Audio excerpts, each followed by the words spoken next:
Hello and welcome to the True to Life podcast. In this interview episode, I'm joined by Samantha Zambrano, a really good friend of mine. We've been training together for the last couple of months after season ended and, developed a really good, relationship off the court as well. So I really wanted to bring her on the pod and talk about her journey as a student athlete and, her life. She's had a very unconventional, life going up and down with different things with school, basketball and all that. So really great guest. I'm excited to dive into it. So first just introduce yourself and, I kind of want you to start off by just talking about your basketball journey and where things started for you and, where things are at now. And we'll start there. All right, cool. Well, thanks for having me. So I have had a very unconventional journey, like you said. This is my fourth college, actually.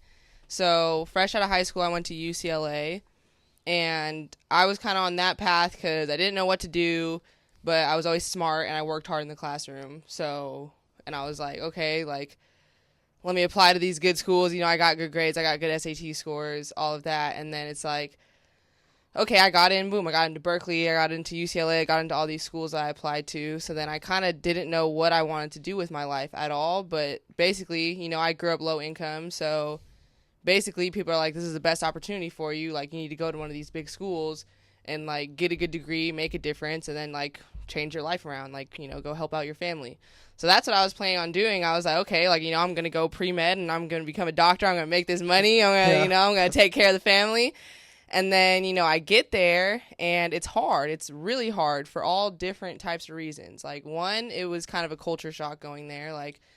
Just the different people, they all come from different backgrounds that, I wasn't necessarily used to. There's a lot of wealth there, a lot of wealth. So, for those bigger schools, you're seeing a lot more people coming from, better backgrounds. Oh, yeah, for sure. And I mean, and then the classrooms, I've always been a good student.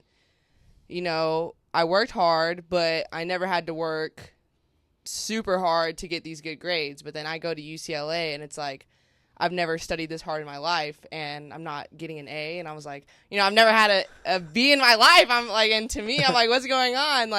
And then on top of that, everyone there is super you're pre-med. If you get a B, you're not going to become a doctor. You might as well drop out of pre-med right now. Super competitive. It's so competitive. Yeah. It's competitive to a point where people don't even want to help you. Because especially as you get into upper division, you're only allowed a certain percentage of A's. So, let's say the top 5% of the classroom gets an A. So, even if you have a 95 in the class, but 5% of the people are higher than you, you're not going to get an A.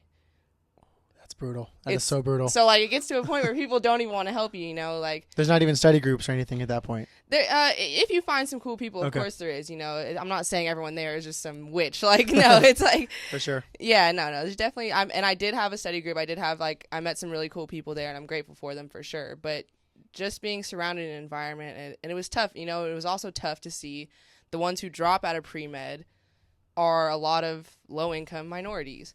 And, we kind of think we're not smart enough to do it. We can't make it. For sure. But it's not that. It's just that we're missing holes in our foundation because people are in the class. I'm learning this stuff. My cell and molecular bio class, first quarter there, they're teaching me all and it's quarter system, right? So they're expecting you to know it almost. They're expecting, and then it's just and they're going over the information like this, and then people are well, didn't you learn this in your AP bio class? I was I didn't have AP bio. No, I didn't learn that. I didn't learn it at all. So it's wow, it was just, and that's the case for you go to these high schools and I'm not gonna lie, some of the high school teachers at my school they sucked. They really did. They didn't really care. And so you go to you come from a high school that I went to.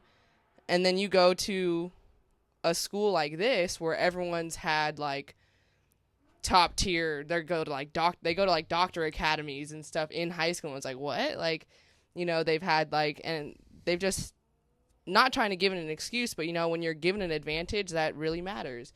And then it sucks because all these students who didn't necessarily have this advantage, they kind of lose confidence in themselves, and then they're advised, which is something I also don't like with these institutions, is counselors will advise them a lot of times to drop and change the subject, change their major and basically say yeah, you're not going to make it, rather than okay, why don't you understand that these people, they didn't have the same resources growing up? Like, why don't you help them and provide them, and so that they can make a difference? Because it's just going to be a cycle, like, so that's something that was like, I was like, wow, like, as I started to go through it, I started to see all these people, like all these people dropping out of pre-med, man, like minorities, Mexicans, blacks, like a lot of them, like, so it was actually sad to see.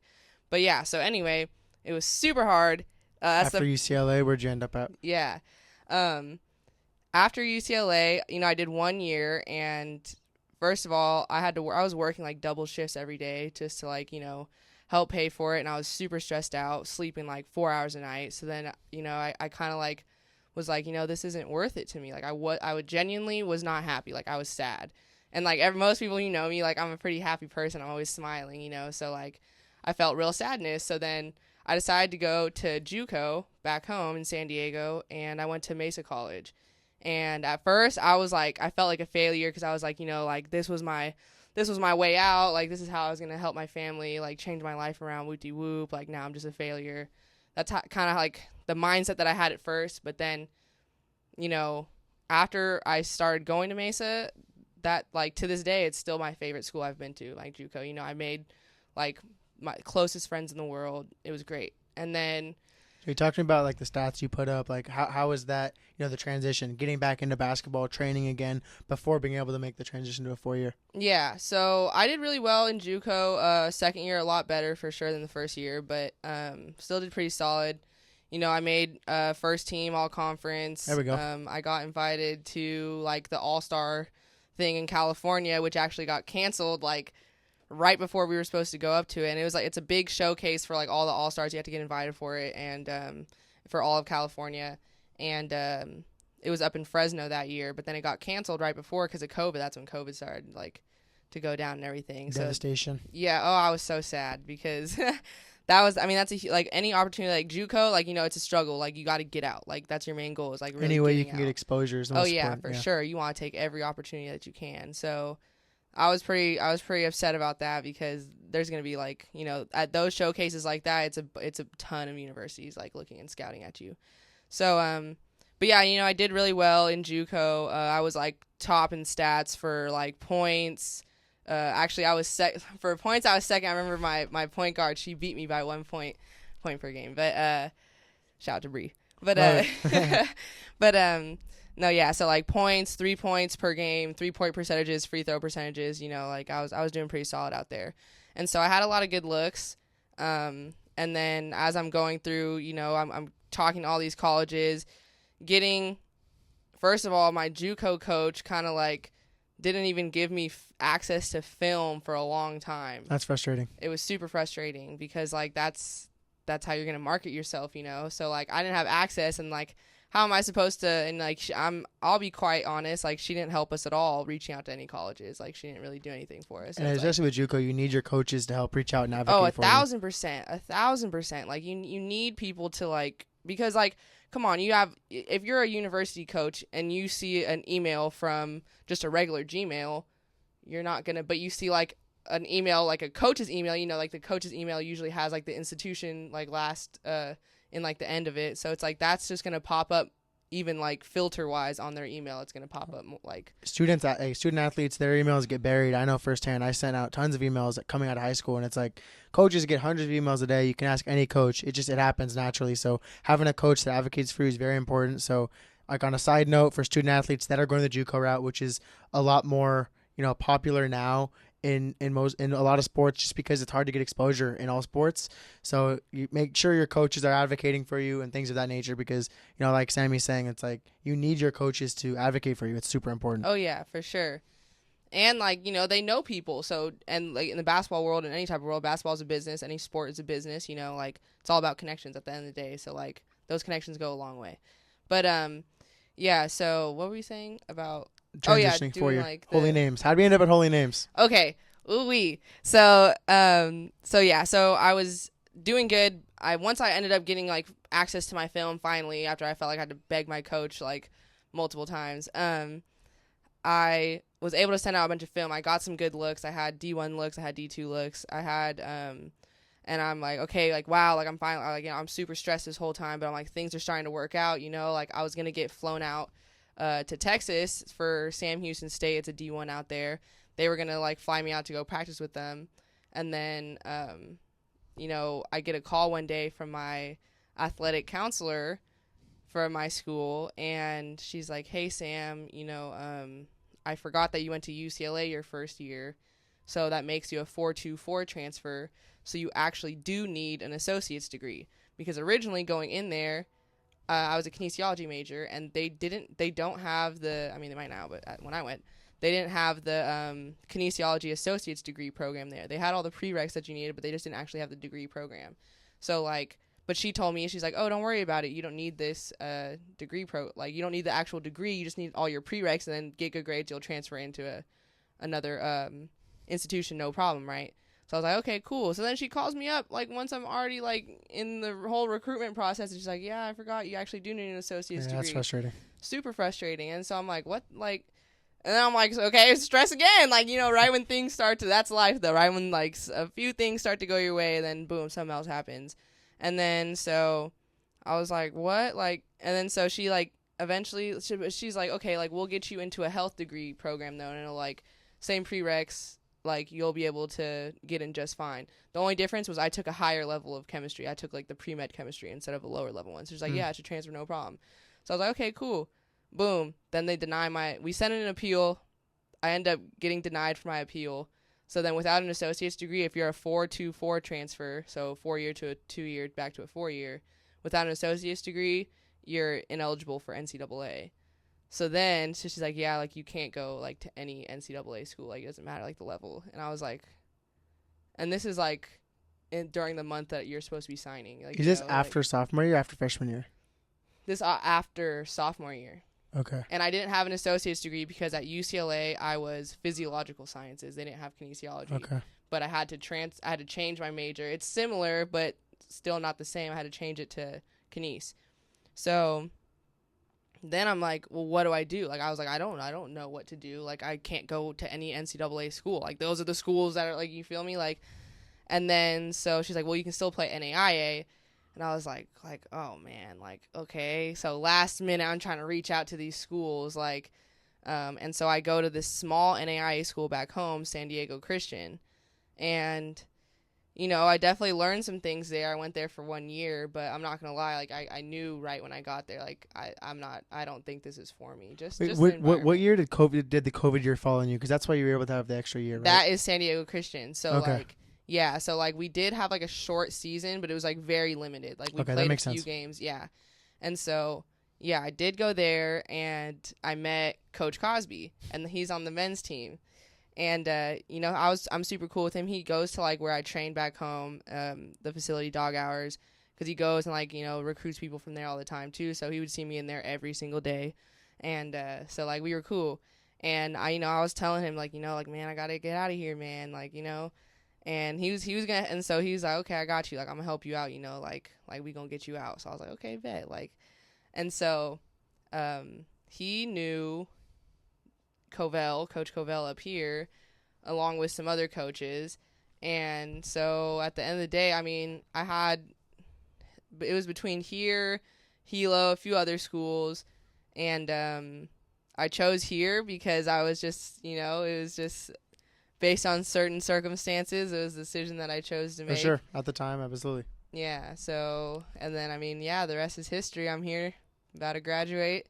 A lot of learning experiences. Oh, wow. For sure. So many learning experiences. So we can dive in a little bit more about some of those learning experiences, but I did want to ask you, sounds like there's been a lot of sacrifice made along the way. I mean, you've had to, give up a lot to continue to pursue basketball. What do you feel like to you is, like, the biggest thing that you've had to, like, put on hold or sacrifice in order to continue your dream of playing basketball?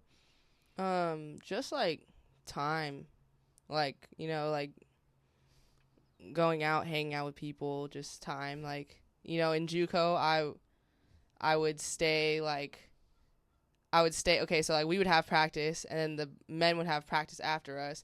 I would go take a nap in the locker room and wait for the men's team to be done with their practice at nighttime, and then I was cool with the janitor, and he would let me into the gym, and I would get up shots, like, man, like, hundreds and hundreds of shots, like at nighttime. And then I would take the last, but I had to take 2 buses home because I didn't have a car at the time. So I had to take 2 buses home. I would take, and that was like at like 10:30, and like I would take the last bus at like midnight going home. And so like that's, and then I had to wake up, take the bus to school in the morning, do it all over again. It's like, so I'm not hanging out with people. I'm not, like very focused. Yeah. So that's, of course, every now and then, you find time. Like, balance is a huge thing. But, like, I'm not. But, like, to me, it is a sacrifice, like, to just spend so much time, like, staying in the gym all the time. Including now, I'm trying to go pro. So I'm in the gym. I'm in the gym with you every day, every day, like. Every day. Every day. So, but, like, to me, it's not a burden. I love it. Like, there's literally nothing else I would rather do. Like, if I don't get in the gym, like, it feels weird. Like, I feel like there's something missing. So 100%. And speaking to some of that balance, what do you feel like has been helpful for you to find balance within athletics, personal life, and school? Because those are the 3 things taking up the majority of our time, along with family when you're back home, of course. But, what are the tools you use to help find a little bit of a balance? Obviously, talking about balance is tricky because, we're trying to get as good as we can at basketball. So obviously that's going to take up a lot of our time. But at the same time, you need to have some sort of, mental clarity and things like that, so you're not burning yourself out or running yourself into a wall. So what are some things you do to try to maintain a little bit of a balance? Okay, well, something that worked for me, which I just started doing last year, was I have a whiteboard, and it's like a whiteboard like calendar that has like the hours. So like Excellent. When I have, So, like, I'm not a tech person. I know Nanik had the Calendar. whole Google Calendar. Yeah, I got the handwritten one. You feel me? I'm old school. But, so, like, yeah, especially, like, right now, I'm not as, like, I have, like, I'm not really as, like, how should I say it? Organized? Yeah, probably. I'm not as organized. But it's because I don't necessarily need to be as organized as I was, like, before. Because before I had more, like, in-person classes. I'm having, like, team weights at this time, team practice at this time, individuals at this time. So it's like work at this time. So I really had to like be super on time to everything. Now, like, I'm getting in on my own time. I still do stick to a schedule because like I work better on a schedule, How's that canvas looking? 1 to 3. It's going, man. It's going. For sure. But yeah. I feel like the big thing that athletes struggle with too is like they want to experience some of the social, like they want to get out, in college too, collegiate athletes, like there's a draw to, go out and party and hang out and do these things. And, how do you find, you got to get in the gym, you have practice the next day. Like you can't always be going out and hanging out with people. You talked about that a little bit before, but has that been something that's been difficult for you to do? Like, honestly, I'm at a point where it's like, I hang out with people when I go eat, like, in the caf or something. For sure. Or, like, stuff like that. And it's just, like, or, I'll take some time every now and then, a weekend or something when my day's a little more open and, like, go do something. But, like, kind of like I said before, like, I'm not really tripping on it. Like, yeah, sometimes I'm like, dang, like, like, I don't really, but it's, like, this is what I want to do with my life. So it's, like, it's just one of those things. You got to do it, like, you got to get your schoolwork done. You got to go get in the gym and get better. So it's like, at the end of the day, it's just one of those things. Well, it's like, I'm going to sacrifice a few things. So it's like, but, I'd rather sacrifice that than sacrifice gym time. Like, absolutely. Sure. It's like work hard now, grind now. So then you can have the future you want. Yeah, 1,000%. And getting stuff done early in the day. Like, if you get all your stuff done, like, early in the day, like, you'll start to realize, like, oh, I have more time in the day than like you thought you did. And like phones are so disruptive of time. Like you can, like, someone can get stuck on your phone for hours, like, and so like I'm pretty like, I'm not the biggest tech person in general, so like I kind of like try not to, but I set like social media limits on my phone. Like I think I have like no more than like 2 hours a day or something, like, so that's like spread throughout the whole day. So like stuff like that I've just like learned to like self-discipline, and I would like to say like I'm a pretty like disciplined person on my own, like, and I've just been like that my whole life because like there's just like I've had to work hard I've learned that from my parents. You know, they grind every single day, getting up early in the morning, working. My mom's worked multiple jobs at a time, you know, like, and so, like, I just learned self-discipline, like, from a young age. Like, It's you what know, you're looking up to. It's what you see every day. yeah, in like, the you want to house. get something done, you got to put food on the table. Like, you got to go work, you know? So it's like, that's what it's ingrained in me. Like, you know, I got to work, so. Social media timers for all student athletes listening can be very effective, but if you know the password, it's not effective. So you're not fooling anyone. So make sure to, have someone that holds you accountable. Accountability is really huge. So make sure you have people in your corner that'll hold you accountable. I think that's something that, me and Sammy focus on a lot in the gym, is surrounding yourself with people that will hold you to a high standard and hold you to be your best. Otherwise, you're going to start slacking off. Like, there's times in the weight room when I'm doing something, I might not be going to my, full extent. Sammy's like, put your legs on the wall and do this press this way. Yes, it's harder, but someone that's going to call you out on your mistakes is going to be so much better than hanging around people that let you fall down to a lower level. So try to keep that in mind as well. I think it's really important. Yeah, and that's another thing, like, talking about going out and stuff like that, like, your circle really matters. You're surrounded by people who are going to party all day and stuff like that. Like, you're going to get sucked into that lifestyle. 100%. But, like, you want to surround yourself with successful people, like, or people that are on their way to success, like,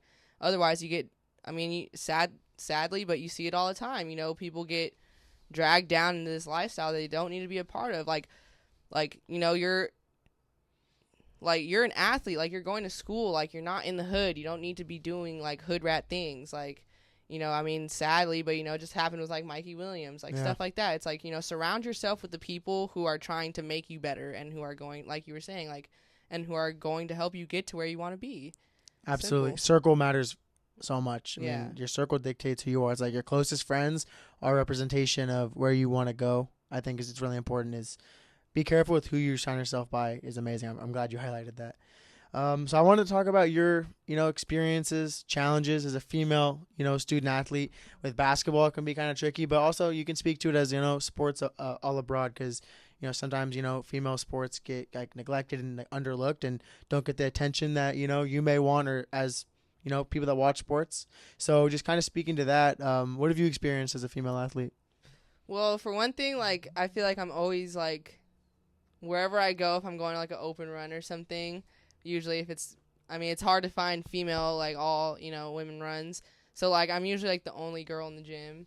And, like, at first, lots of times, like, they're just going to leave me open because they just think I'm trash. And it's like, like, that's so disrespectful. You like, got to hit the three then. And then I'm hitting the threes. Like, first of all, I'm a shooter. So it's like, bro, like, I want, like, you're doing, like, I want to do this. But then, it gets kind of cool when, like, people start to know you and they start to realize, like, oh, you're that one girl who, like, actually hoops. Like, then it's kind of like, yeah, like, that's what's up. Like, That's like, dope. You get that recognition. Yeah, for sure. But I think, like, to any, like, other female athlete out there, like, man, like, don't be scared to go play with these guys. Like, what? Like, go out there and, like, challenge yourself. They're, like, the average guy is going to be stronger, faster, just based off genetics. But it's like, that's what's going to, like, help get you better in your own sport. Yeah, for sure. Like, it's going to help you so much. When I go play with guys, like, back home, I train at a facility, and it's like, I'm playing with guys, like, mostly all day, like, college pros, like, and then when I go play against girls, it's way easier, It's just a different level of physicality, different level of speed, all that. So, yeah. No, absolutely. And I really wanted you, because you have such a unique story to me. What would be your advice to student athletes listening, or just people, that have now heard a bit about your story? What do you want them to know about you, or what is your advice to them of how they can, improve their own life?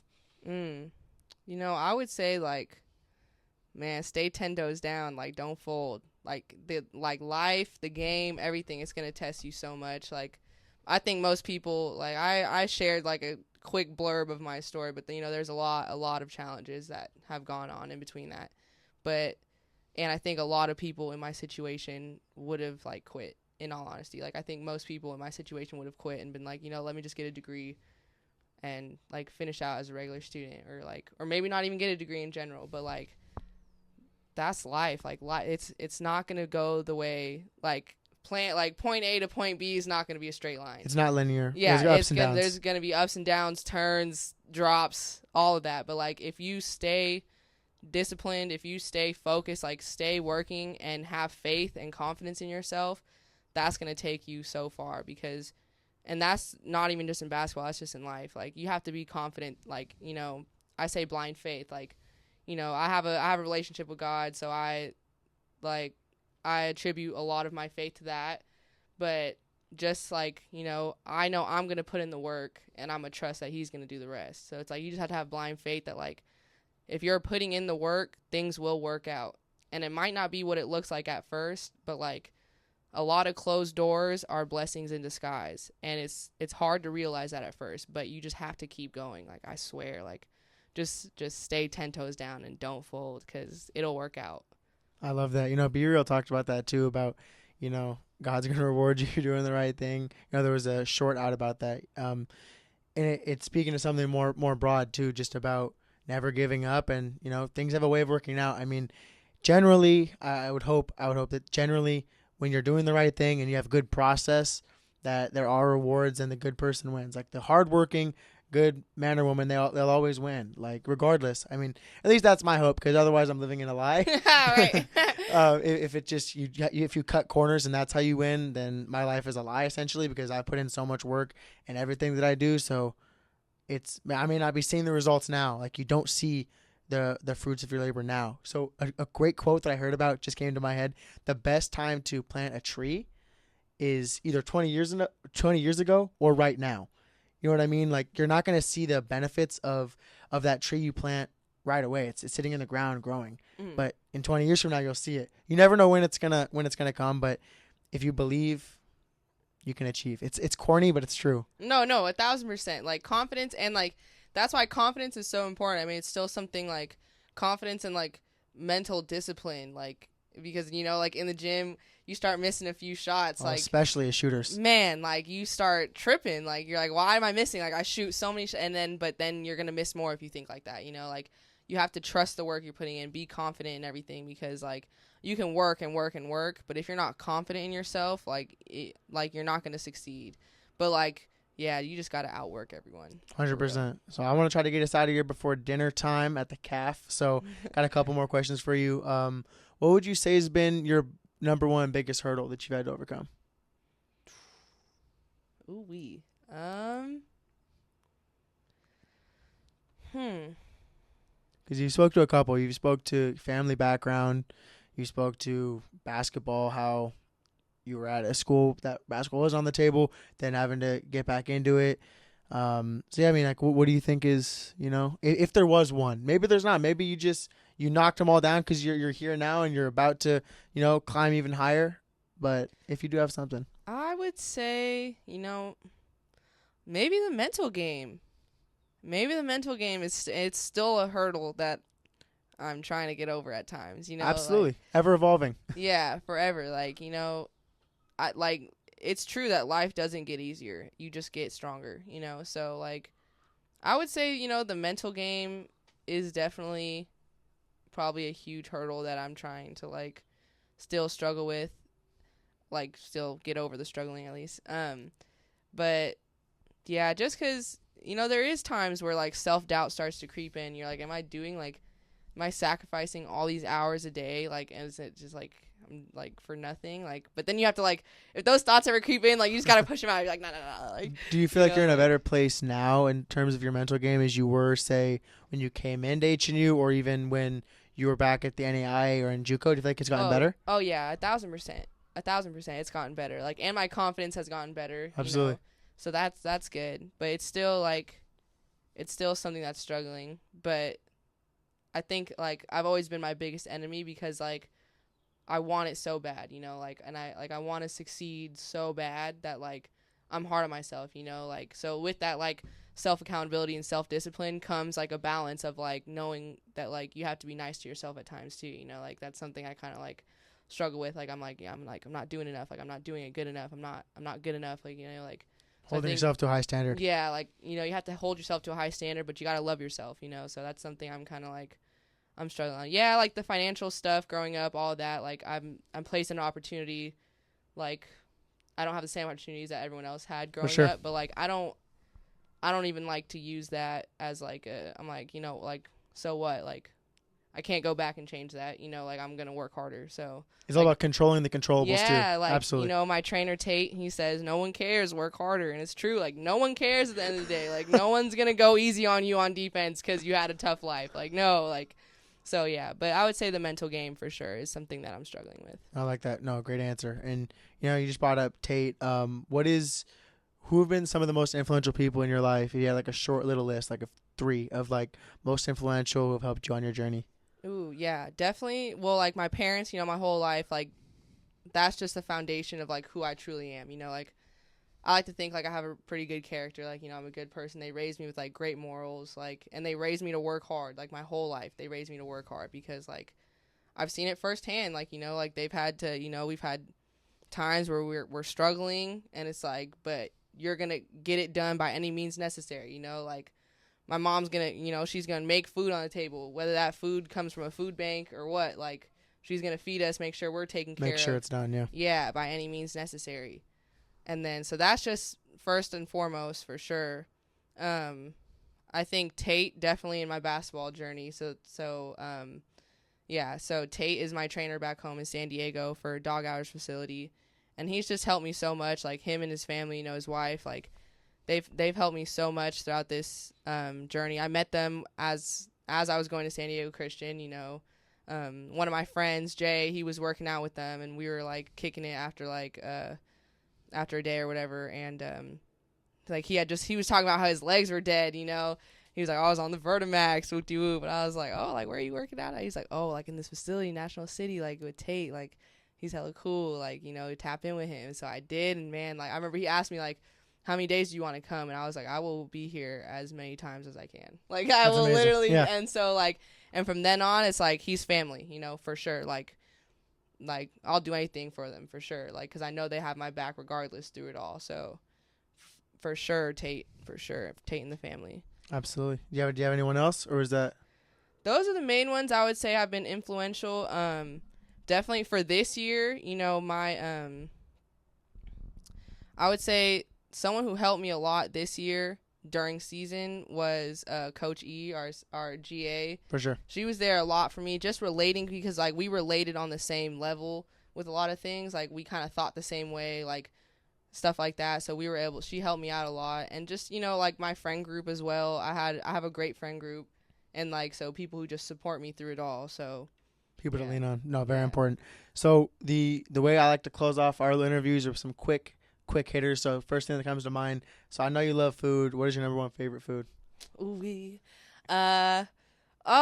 always hard for me to. How about this? I'll phrase it differently. If you could pick one last meal, what would it be? Can I have multiple food items on? Fine. How about this? Assemble your plate. Okay. Yeah. Okay. I'm gonna have tacos on there for sure. For sure.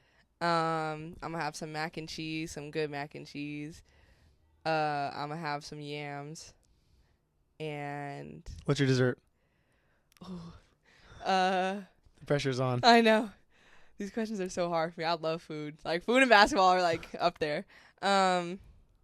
Dang, probably like a warmed up brownie with ice cream on it. Easy money. All right. So number 2, what is your go-to basketball move on the floor to get you a bucket right now? Ooh, give me a bucket. Honestly, like just like a simple. If I'm going like downhill, like an in and out, and they're back on their heels, like that's a pull up. Yeah. Pull up, Jay. Absolutely. So just in and out.